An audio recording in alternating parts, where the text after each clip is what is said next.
교회 성장학자인 엘머 타운스 박사라고 하는 분이 계십니다. 이분의 조사에 의하면 교회에 나와서 예수를 믿게 된 그 사람들의 경로를 그 유형별로 정리한 내용을 읽어본 적이 있습니다. 몇 가지만 여러분들께 소개해드리면 아래와 같은 내용입니다. 예를 들어서 교회 광고나 홍보 전도지를 통해서 교회 와서 예수를 믿게 된 그 퍼센테이지가 2%밖에 되지를 않습니다. 2%. 그 다음에 목회자의 설교를 통해서 이제 교회 와서 예수를 믿게 된 케이스도 한 6%로 나왔고요. 그 다음에 조직적인 복음 전도를 통해서도 6%였습니다. 좀 쭉 뛰어넘어서요. 86%를 기록한 그 경로의 유형별이 있는데, 그것은 다른 것이 아니라 친구와 친지를 통해서입니다. 친구와 친지를 통해서 예수를 믿게 된 케이스가 86%다라고 하는 것이죠. 그러니까 대다수의 사람들, 여기서 말씀하는 86%의 사람들은 신뢰할 만한 친구, 그리고 뭔가 감동을 주는 친척과 지인들을 통해서 교회로 인도함을 받게 되고 또 교회를 통해서 예수를 믿게 되었다라고 하는 이런 조사 결과인 것입니다. 압도적입니다.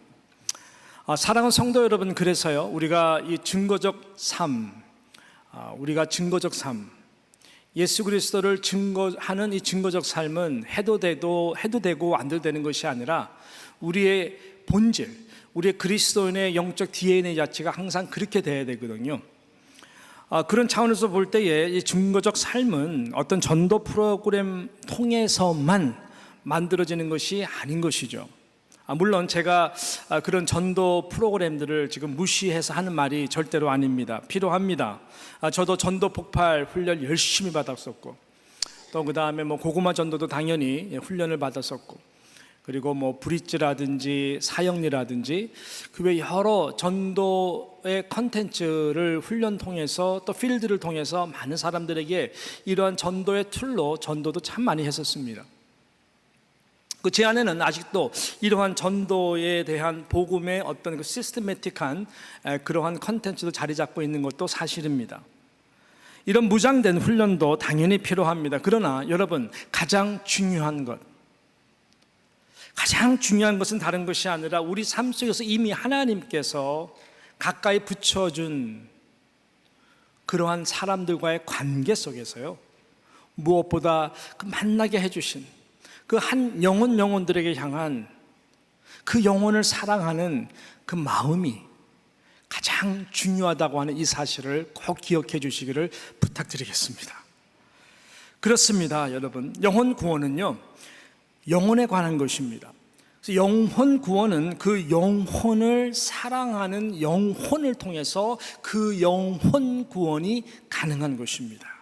성령은 그러한 자들을 통해서 구원의 도를 이루어 가시고요, 그래서 성령이 주시는 이 구원의 도에 이를 수 있는 이 성령이 주시는 감동의 진지한 말들과 우리의 삶을 통해서 이 복음의 열매를 맺도록 역사를 하는 것입니다.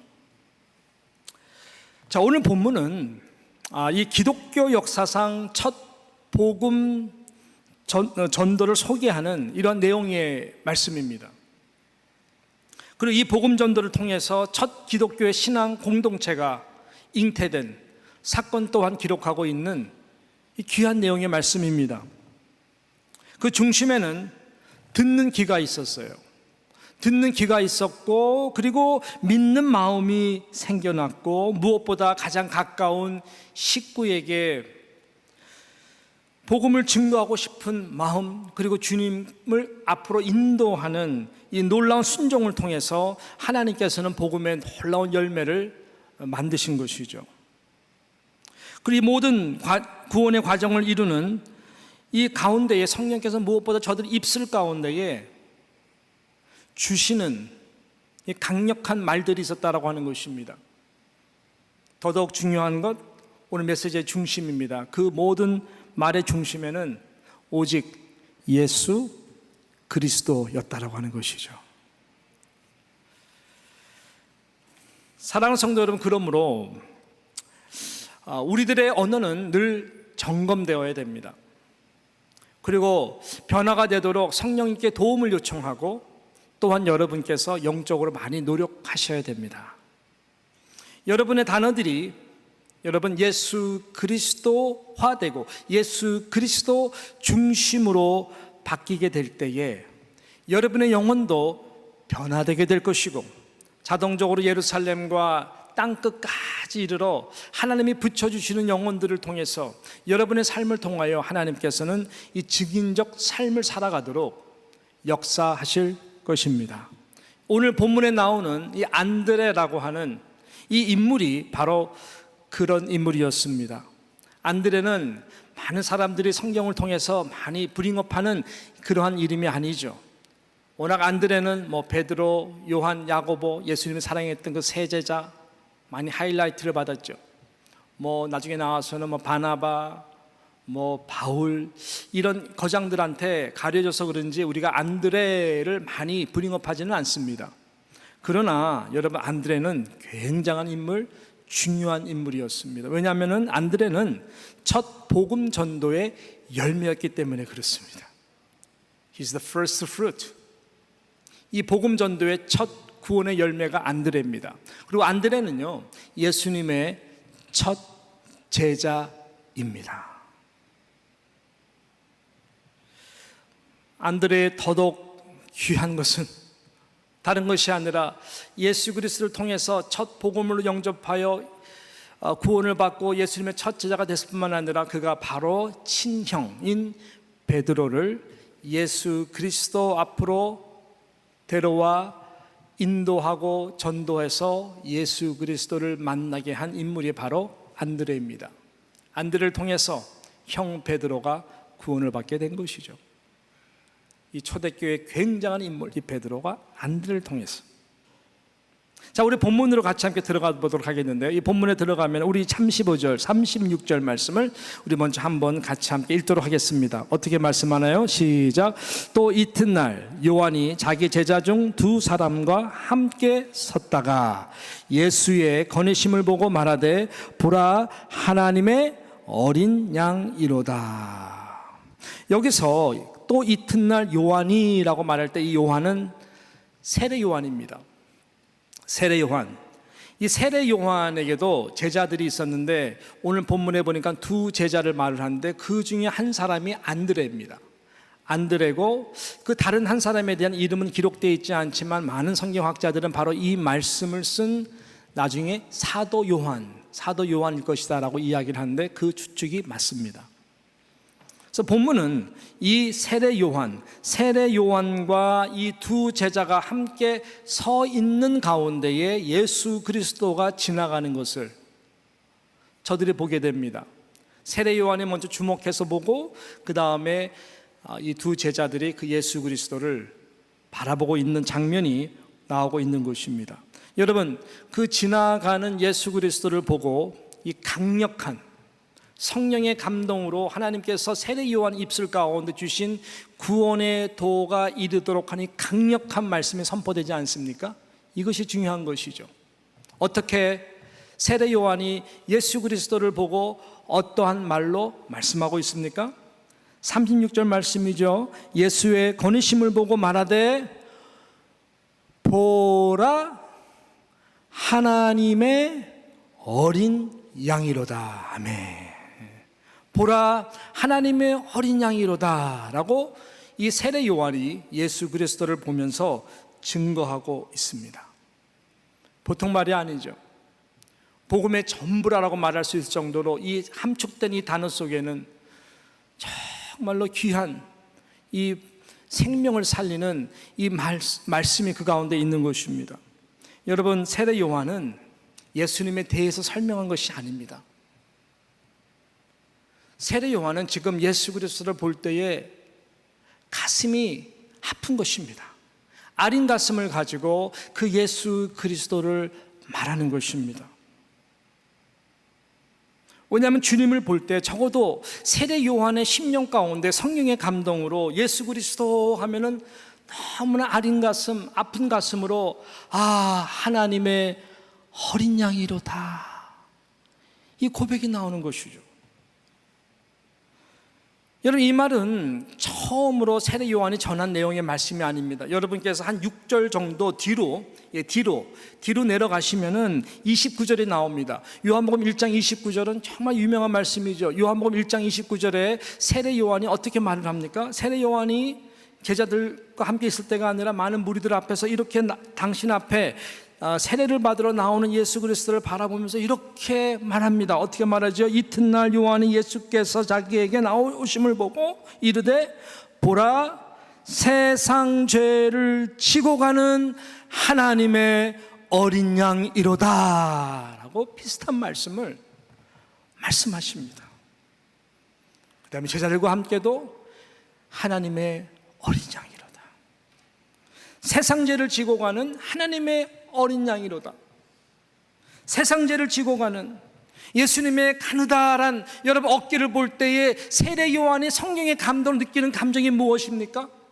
세상 죄를 지고 가는 저 가느다란 예수 그리스도의 어깨를 볼 때 가슴이 아픈 것입니다. 세상 모든 죄입니다. 모든 인생의 그 어두운 모든 죄의 무게들을 다 담당하시고 짊어서 가시는 예수 그리스도, 모든 인생의 눈물들, 모든 인생들의 그 탄식들, 모든 인생들의 그 죄의 무거운 짐들을 예수 그리스도께서 그 가느다란 어깨에 다 대신 지고 가시는 그 예수를 바라볼 때에 세례 요한은 성령의 감동으로 너무너무 가슴이 아린 것입니다. 이것이 느껴집니까? 예수님의 걸음걸이를 보면은 신나는 걸음걸이가 아니겠죠. 적어도 세례 요한이 볼 때 예수님의 걸음걸이는 도살을 양과 같이 도살장에 끌려가는 어린 양과 같은 마음인 것이죠. 그 세상의 모든 죄를 대신해서 하나님이신 그가 내가 죽어야 될 그 자리에 대신 골고다 십자가 언덕에 죽으러 가시는, 터벅터벅 죽으러 가시는 그 어린 양을 연상케 하는 것이죠. 반항도 하지 않고 주인이 죽이려면은 뒷걸음질도 안 하고 소리 한번 내지 못하고 움직이지도 못하고 도망가지도 않는 착하고 순한 양과 같이 세례 요한은 느끼는 것입니다.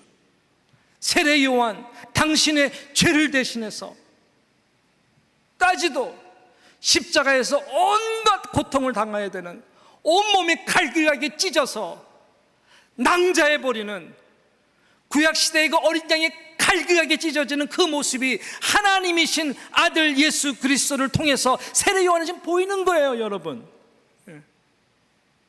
그게 보이는 거예요. 느껴지는 거예요. 성령의 감동으로.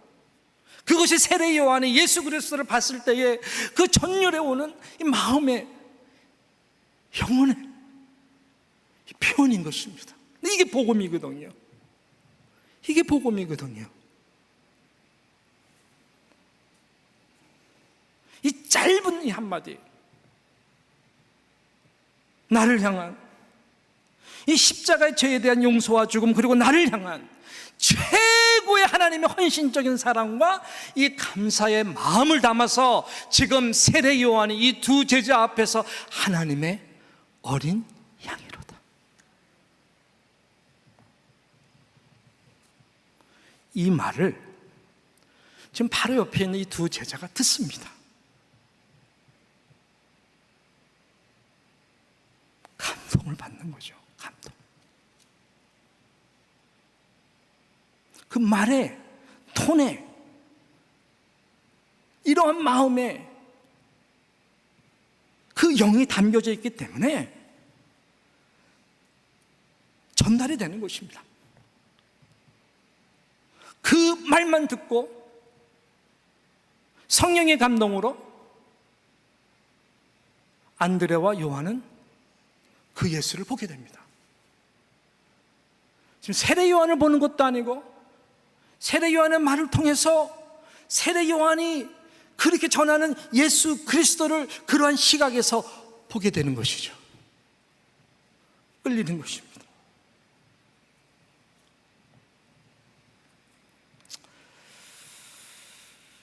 사랑하는 성도 여러분, 여러분들은 하나님의 어린 양 되신 예수 그리스도, 그 죄의 용서함에 대한 복음의 메시지에 대해 얼마나 감동하십니까? 얼마나 감사해야 합니까? 제가 바이올라라고 하는 대학교에서 공부를 할 때에 일본에서 공부하러 온 타케오라고 하는 한 믿음의 친구가 있었습니다. 말씀을 준비하면서 그 친구가 생각이 나더라고요. 아주 밝은 친구예요. 왜냐하면 복음을 통해서 완전히 거듭난 친구이기 때문에 정말 뭔가 그 복음에 대한 항상 이 끊이지 않는 이 정말 그 마음의 기쁨의 열정이 있는 것이 항상 저한테는 각인이 되었고 참 임프레시브한 그런 믿음의 친구입니다. 이 타케오라는 친구를 알아가면서 그 친구의 간증을 들었는데, 그 친구도 역시 일본에서 98%에 속하는 정말 다른 귀신들을 섬기고 전혀 예수와 관계없는 삶을 살았던 친구였습니다. 안 믿는 친구였죠. 근데 이 친구의 마음속 깊은 곳에서는 항상 갈등이 있었어요. 내면에 깊은 갈등이 있었는데 그 갈등이 뭐냐? 양심의 가책, 즉 죄의식이었습니다. 내가 이거 어떻게 이 죄를 어떻게 해결할 수가 없는데 이 죄의식이 이거 씻겨지지 않는 이 갈등이 너무너무 깊었던 것이죠. 그런 거 보게 되면 이 친구는 그래도 나름대로 양심이 있고 또 양심대로 살려고 노력했던 좋은 친구였던 것 같아요. 그래서 이것이 너무나 괴로워서 또 짓는 죄에 대해서도 그렇고 자신이 너무나 비참하고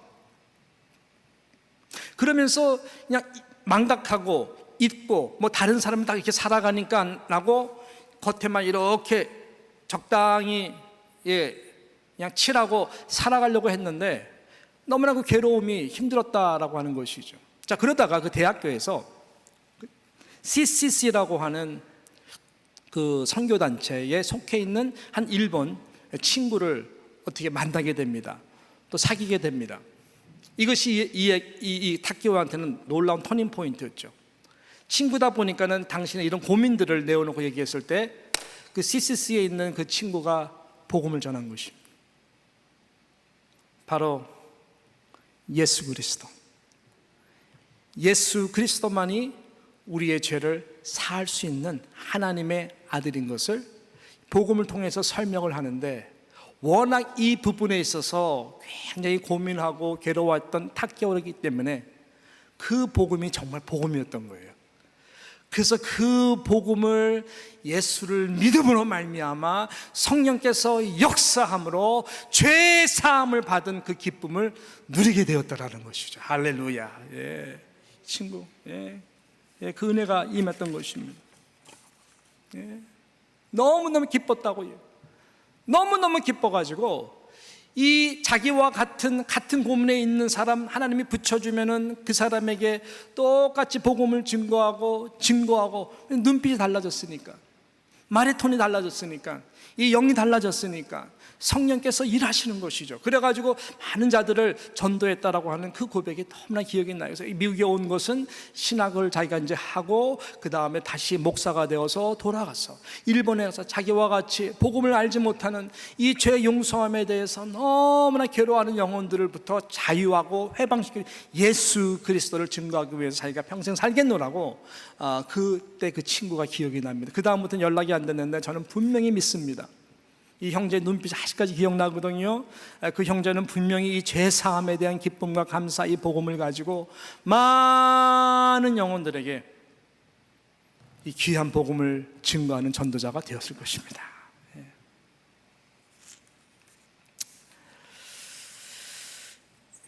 여러분, 우리 주님은 하나님의 어린 양입니다. 세상에 양이 아니라고 하는 것입니다. 세상의 양들은 아까 말씀드린 것처럼 구약의 제물 단지에 올라와서 번제물이 되어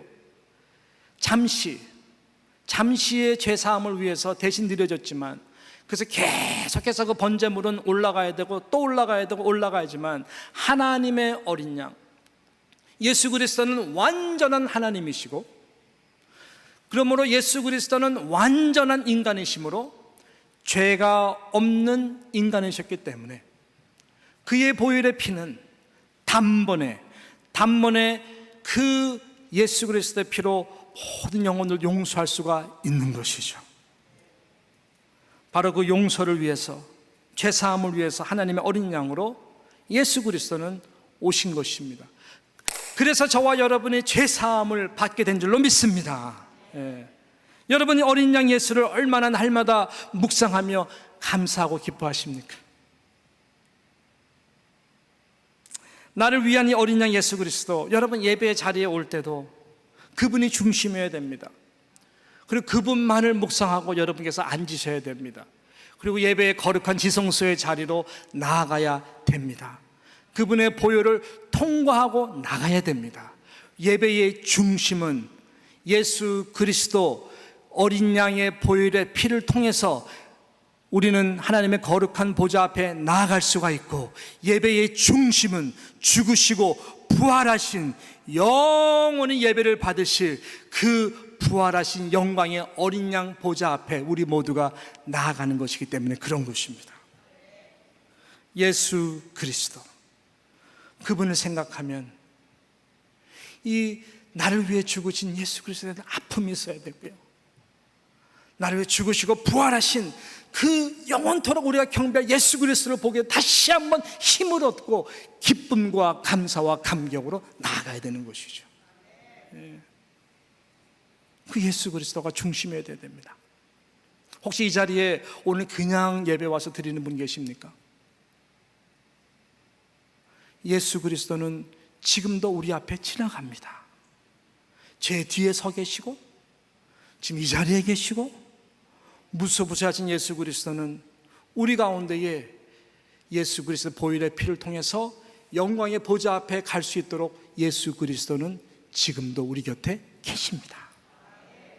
그분을 의지하고 나아가야 참 예배자가 되는 것이고, 앞으로 영광스러운 그 하나님의 보좌 앞에 그 영원히 빛나는 예수 그리스도, 어린 양 예수 그리스도 우리는 영원토록 찬양할 수가 있는 것입니다. 주의 보좌로 나아갈 때에 어떻게 나가야 할까? 나를 구원한 주의 십자가, 그것을 믿으며 가네. 주의 보좌로 나아갈 때에 나 여전히 부족,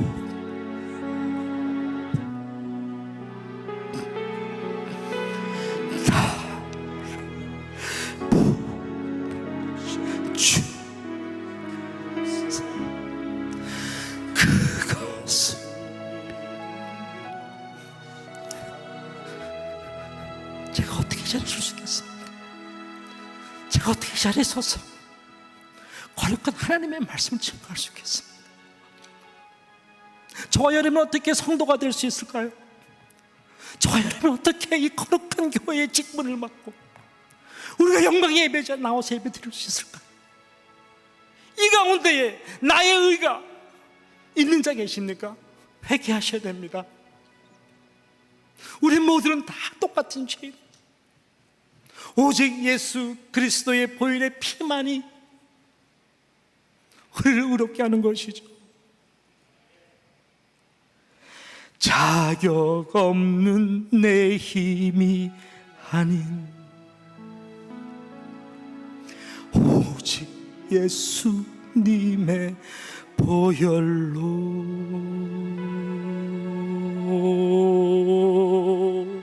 십자가의 보혈, 완전하신 사랑 힘입어 나아갑니다. 십자가의 보혈, 완전하신 사랑 드려 예배합니다.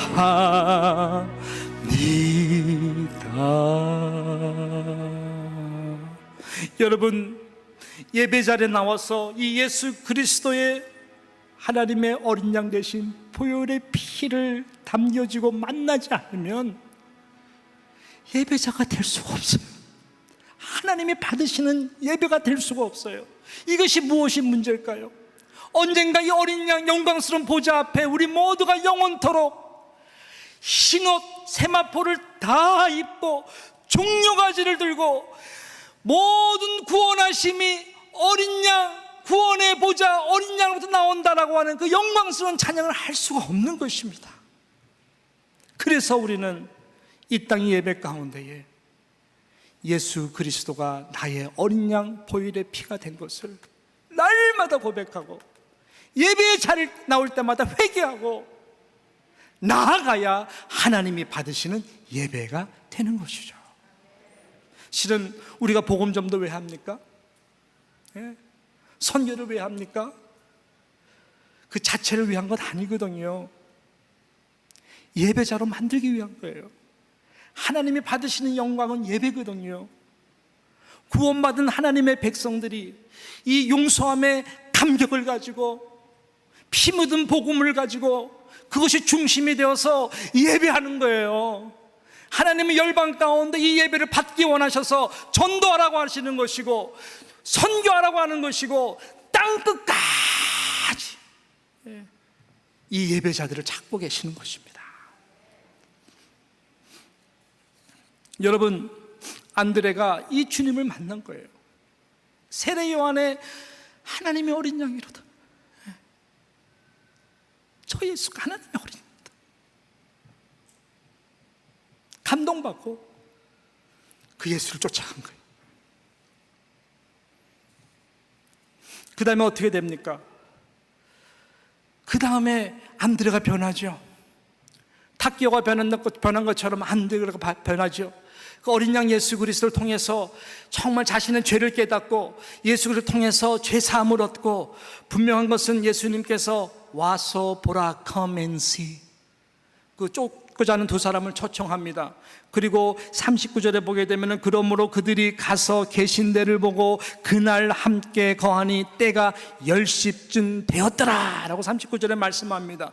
유대 시간의 10시는 우리나라 말로 말하면 오후 4시입니다. 많은 성경학자들은 10시 정도부터 4시까지 예수를 따라가서 예수와 함께 거했다라고 말을 하는 것이죠. 6시간 동안 예수 그리스도는 그래 내가 하나님의 어린 양인 것, 그리고 그래 내가 너를 구원하러 왔다라고 하는 것, 예수 그리스도가 참 기다렸던 메시아고 예수 그리스도가 유일한 그리스도인 것을 예수님은 저들에게 증거했을 것입니다.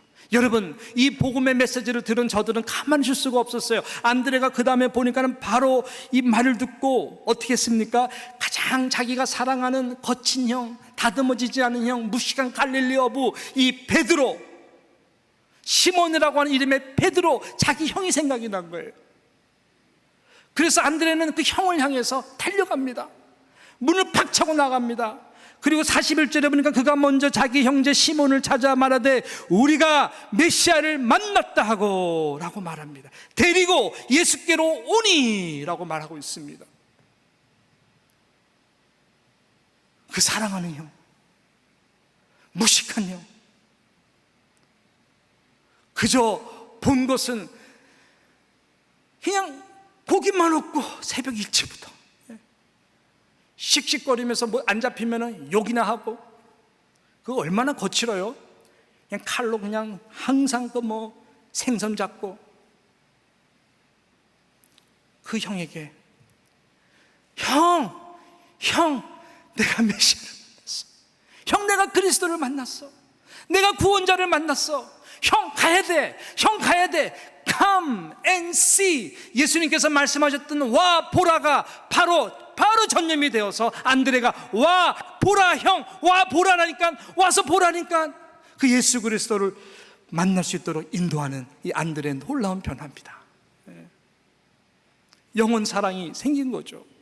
영혼 사랑이 생긴 거죠.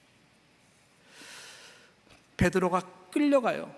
기쁨으로 끌려갔을 거예요. 왜냐하면 베드로가 굉장히 놀랐을 것 같아요.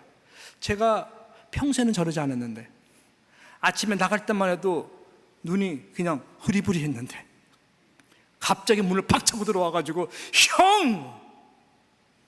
이러니까 그게 뭐예요? 그게 영적으로 지금 뭔가 전달되는 거 아닙니까? 갈릴리 어부는 역시 갈릴리 어부를 낚습니다. 여러분, 조폭하다가 감옥에 들어가서 정말로 회심한 조폭은 감옥에 나오면은 누구를 전도할까요? 형님, 조폭을 전도합니다. 마약 중독자는 마약 중독자였다가 변화되면 누구를 전도할까요? 마약 전도자, 마약 중독자를 전도할 거예요. 항상 이렇습니다.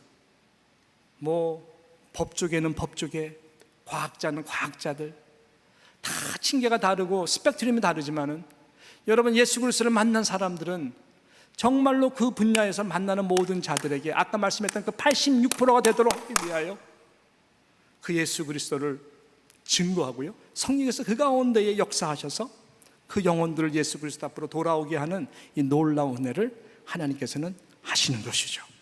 여러분 보세요. 42절 놀라운 말씀 있지 않습니까? 42절 말씀 한번 같이 함께 읽겠습니다. 오늘 마지막 말씀 시작. 데리고 예수께로 오니 예수께서 보시고 이르시되 내가 요한의 아들 시몬이니 장차 게바라 하리라 하시니라. 게바는 번역하면 베드로라. 안드레 손에 이끌려온 베드로는 갑자기 만난 예수 그리스도를 통해 가지고 이름이 바뀝니다. 시몬, 쉽게 말하면 흔들리는 이름입니다. 야곱 같은 이름입니다. 이 이름을 야곱을 이스라엘로 바꿨던 것처럼 예수님은 시몬이라고 하는 옛날에 흔들리고 괴팍하고 다혈질이었던 그의 모든 것들을 이름을 바꿔줌으로 말미암아 변화시켜 주시오. 게바, 베드로, 페트로, 반석입니다. 흔들림이 없는, 물론 부족한 부분이 있어 계속 흔들렸지만 그래도 흔들림이 없는 믿음의 반석 가운데에 내 교회를 세우리니, 천국의 열쇠를 주고 여러분 음부의 권세가 이기지 못하는 이 베드로로, 게바로 예수님께서 그 인생의 삶을 축복해 주신 것이죠. 이렇게 하나님의 나라는 여러분 전도를 통해서 성령께서 일을 하시는 것입니다. 저같이 그냥 친구 집 뒤에 그라지에서 3년 동안 꿈도 없이 비실비실 별별도 없이 날마다 저 센텐스 가운데 욕이었어요. 목사 아들이었지만 정말 죄송합니다. 그렇게 살던 인생을 예수님을 만나니까 이렇게 바뀌어가는 거 아닙니까? 바로 이 뉴욕 땅 가운데에 저와 여러분을 통해서 이런 안드레와 같은, 베드로와 같은 놀라운 은혜와 변화가 우리 가운데에 나타나기를 주님의 이름으로 축원합니다. 하나님은 하십니다. 저는 말씀을 맺습니다. 이번에 KWMC 제9차 한인 선교 대회는 많은 분들이 그랬어요. 기대 이상의 감동과 큰 은혜를 받고 왔어요. Come and see. 너무나 아쉽죠. Come and see. 와서 봐야 되는 거예요. 와서 그 자리에 있어 봐야 하는 거예요. 물론 예전에 비해서 아주 적은 소규모로 모였습니다. 팬데믹이고 6년 만에 열리는 대회였지만 그 집중도라든지 질의, 영의 모든 내용들은 은혜의 폭포수였습니다. 참석한 어느 우리 권사님께서 말씀하시더라고요. 표현이 안 되니까 충격입니다. 충격이라는 단어밖에 생각이 안 나요. 충격이라고, 충격. 그것은 뭐 선교사님들의 간증들, 그 다음에 선교사님들에게 다음 세대 교체였기 때문에 미셔너리 키드죠.